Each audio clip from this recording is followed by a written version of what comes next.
Hello, good afternoon बच्चों। आज हम नागरिक शास्त्र यह विषय रीड करेंगे। नागरिक शास्त्र में पेज नंबर 68 पर आपका सेकंड लेसन है संविधान की उद्देशिका। ठीक है, यह लेसन आज हम रीड करने वाले हैं। इस लेसन में हमें क्या बोला है, पहले हमको ऑरेंज पिंक बॉक्स दिया, उसमें बोला है हमें कि पिछले पार्ट में हमने क्या क्या सीखा। तो पिछले पार्ट में हमने संविधान कानूनों का एक महत्वपूर्ण दस्तावेज है जिसके आधार पर देश का शासन चलाया जाता है। ये हमने पिछले पाठ में पढ़ा है ना। और सेकंड पॉइंट दिया है कि भारत के संविधान का निर्माण संविधान सभा द्वारा किया गया है ना, ये भी हमने पढ़ा है। हमारे जनप्रतिनिधियों को संविधान के कानूनों के अनुसार ही देश का कार्य चलाना पड़ता है। हम जो जनता के प्रतिनिधि होते हैं उनको संविधान के अनुसार ही अपने देश का कार्य चलाना पड़ता है। ये हमने पॉइंट्स पिछले पाठ में देखा। आज हम हमारे संविधान के उद्देश्य का इस पाठ में देखने वाले हैं कि संविधान हमारे देश का मौलिक और श्रेष्ठतम कानून है। संविधान कैसा कानून है? मौलिक और श्रेष्ठतम कानून है हमारे देश का। किसी भी कानून को बनाने के पीछे में कुछ निश्चित उद्देश्य होते हैं। हर एक उद्देश्य को ध्यान में रखकर ही उस देश का कानून बनाया जाता है। ये उद्देश्य निर्धारित किए जाने के बाद विस्तार में कानून के अन्य कानून या प्रावधान जो होते हैं वो बनाए जाते हैं और उन कानूनों को एकत्रित रूप से संक्षिप्त और सुसूत्रता के साथ ही की गई संरचना को उद्देशिका कहते हैं। तो उद्देशिका किसे कहेंगे? तो जो कानून होते हैं, कानूनों की एकत्रित रूप में संक्षिप्त और सुसूत्रता के साथ की गई संरचना को उद्देशिका कहते हैं। जो कानून बनाया गया उन कानूनों को एकत्रित करके उसकी संक्षिप्त और उसको सुसूत्रता बराबर उसकी सूत्रताबद्ध पद्धति से उसको लगाया जाना, उसकी जो संरचना होती है उनको क्या कहते हैं? उद्देशिका कहते हैं। उद्देशिका हमारे संविधान के उद्देश्यों का परिचय कराती। उद्देशिका के अंतर्गत हमें पता चलता है कि हमारे संविधान के उद्देश्य क्या है, उनके बारे में हमें जानकारी प्राप्त होती है। अब हमें नीले बॉक्स में दिख रहा है कि संविधान के उद्देशिका पढ़ो, उसमें आए हुए शब्दों की सूची बनाओ। ये शब्द तुम अन्यत्र कहाँ पढ़ते हो? आपको और कहाँ पे ये शब्द दिखाई देते हैं? तो हमको यहाँ पर क्या बोला है कि हम सभी भारत के नागरिक हैं, है ना। हम सभी को एक देश के रूप में क्या प्राप्त करना है, यानी हम सभी भारत के नागरिक हैं। तो हम सभी को हमारा जो देश है उस देश के रूप में क्या प्राप्त करना है, इसे क्या कहते हैं? इससे हमें कहाँ से स्पष्ट करती है? उद्देशिका। इसे उद्देशिका स्पष्ट करती है, खुलकर बताती है। इसमें उल्लिखित मूल्य होते हैं, विचार और लक्ष्य और उद्देश्य होते हैं, उनका उद्देश्य होता है, उन्हें कैसे प्राप्त करना है। इससे संबंधित कानून जो होते हैं वो पूरे संपूर्ण है, पूरी संविधान द्वारा हमें संविधान में लिखा जाता है और संविधान द्वारा उसे स्पष्ट किया जाता है। संविधान के उद्देशिका का प्रारंभ जो होता है, हम जब संविधान पढ़ते हैं तो संविधान की जो उद्देशिका होती है उसकी शुरुआत कहाँ से होती है? तो हम भारत के लोग, है ना। आप जब संविधान पढ़ते हो तो स्टार्टिंग वैसे होती है ना कि हम भारत के लोग शब्दों से होता है ना। इसमें भारतीयों के उस दृढ़ संकल्प का उल्लेख होता है जिसके अनुसार सभी भारतीय, जितने भी भारतीय भारत में रहने वाले लोग हैं, सभी भारतीय भारत को एक प्रभुत्व संपन्न समाजवादी पंथ निरपेक्ष लोकतंत्रात्मक गणराज्य बनाने के लिए कटिबद्ध है।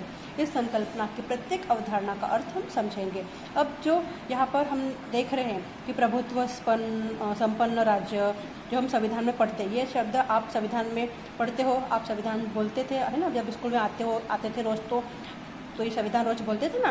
तो उसमें आपने प्रभुत्व संपन्न राज्य, समाजवादी राज्य, पंथ निरपेक्ष राज्य, लोकतांत्रिक राज्य, गणराज्य, ये सब शब्द पढ़े हैं। इन शब्दों का मतलब क्या है संविधान में, वह अब हम देखने वाले हैं। तो पहला हमने पढ़ा था प्रभुत्व संपन्न राज्य, जो हम बोलते हैं।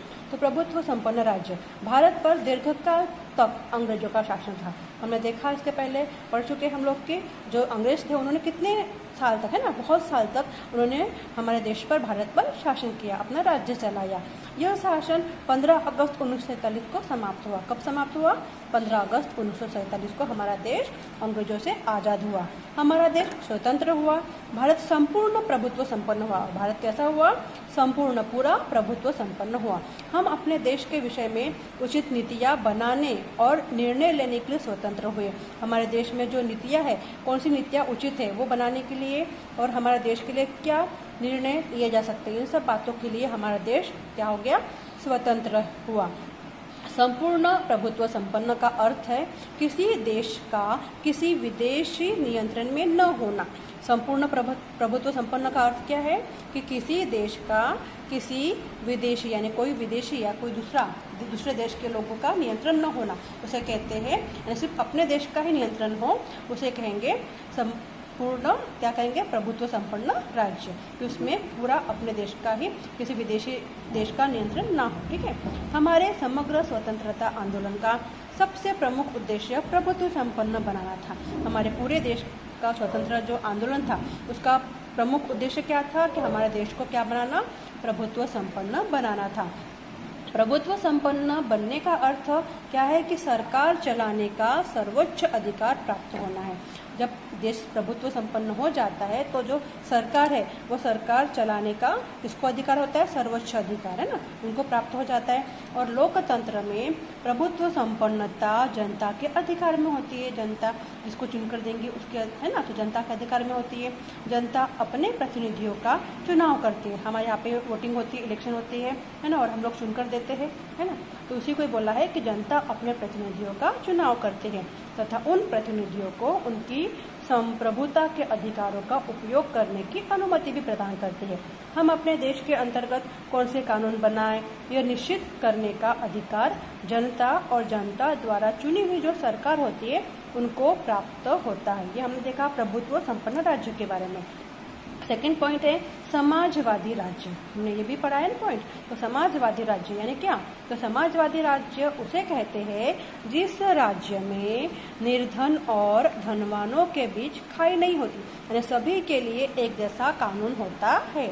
देश की संपत्ति पर सभी का अधिकार होता है। कुछ ही लोगों के हाथ में संपत्ति का एकत्रीकरण नहीं होगा, इसकी सावधानी बरती जाती है। हम लोग कहते हैं ना कि जो हमारा देश प्रभुत्व संपन्न राज्य बन गया, स्वतंत्र हो गया हमारा देश, तो हमारे देश में जो सरकार जो भी कानून बनाएगी वो सभी के लिए एक समान होते हैं। तो इसलिए यहाँ पर कहा गया है कि जिस राज्य में निर्धन और धनवानों के बीच में खाई नहीं होती है सभी को समान अधिकार दिए जाते हैं, इसलिए समाजवादी राज्य कहा गया है। तीसरा पॉइंट है पंथ निरपेक्ष राज्य।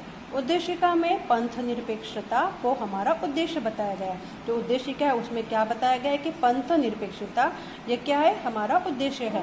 और पंथ निरपेक्ष राज्य में सभी धर्मों को समान आदर दिया जाता है।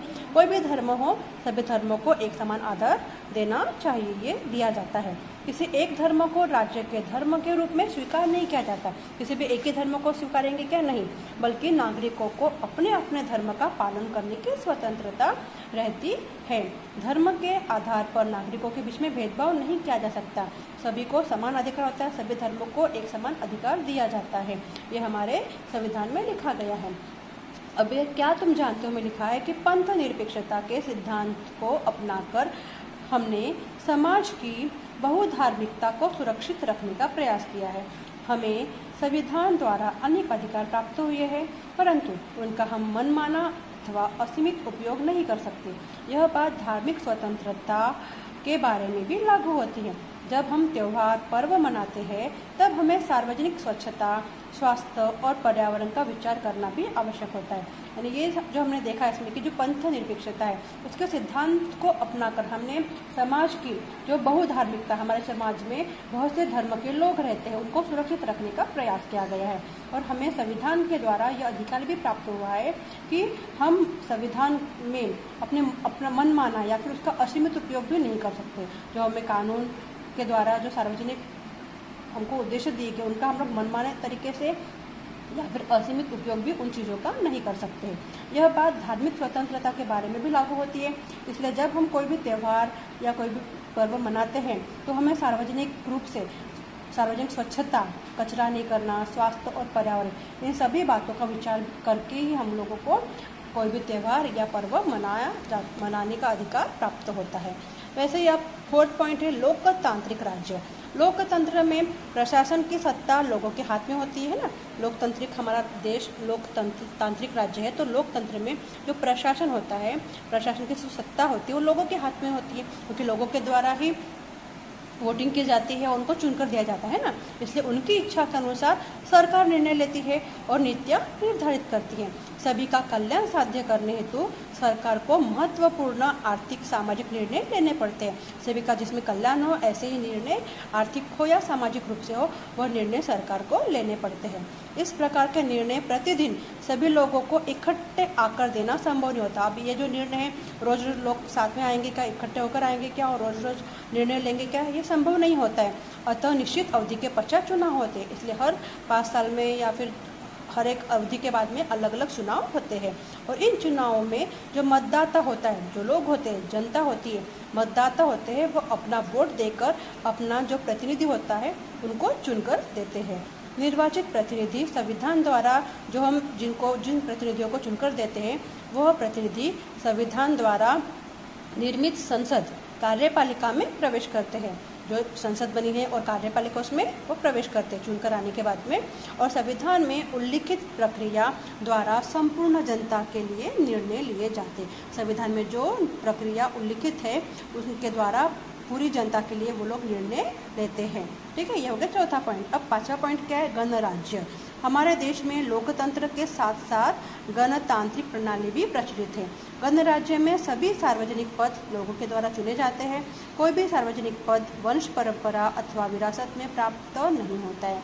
हमारे देश तो पता ही है लोकतंत्र है, लोकतंत्र के साथ साथ गणतांत्रिक प्रणाली से भी प्रचलित है। गणराज्य दिवस हम मनाते हैं ना 26 जनवरी को। तो गणराज्य में सभी सार्वजनिक पद जो होते हैं वो लोगों के द्वारा चुने जाते हैं, लोग चुनकर देते हैं वोटिंग करके, है ना, मतदान करके। कोई भी सार्वजनिक पद किसी के भी वंश परंपरा या फिर किसी को भी विरासत में प्राप्त नहीं होता है। मतलब कि जो भी पद मिलता है, सरकार जो भी निर्णय लेती है, जो भी हम सरकार चुनकर हम लोग देते हैं, तो कौन देती है? जनता देती है। किसी को भी वंश परंपरागत रूप से या विरासत में वह पद नहीं मिलता है। ठीक है, तो हमने अब आज क्या देखा कि जो हमारी संकल्पना है, अवधारणा है, वो हमने उसका अर्थ हमने 5 प्रकार से देखा। पहला प्रभुत्व संपन्न राज्य, दूसरा समाजवादी राज्य, तीसरा पंथ निरपेक्ष राज्य, चौथा लोकतांत्रिक राज्य और 5वां गणराज्य। इसके बारे में हमने आज जानकारी प्राप्त की। नेक्स्ट डे हम लोग आगे का पढ़ेंगे इस पाठ में।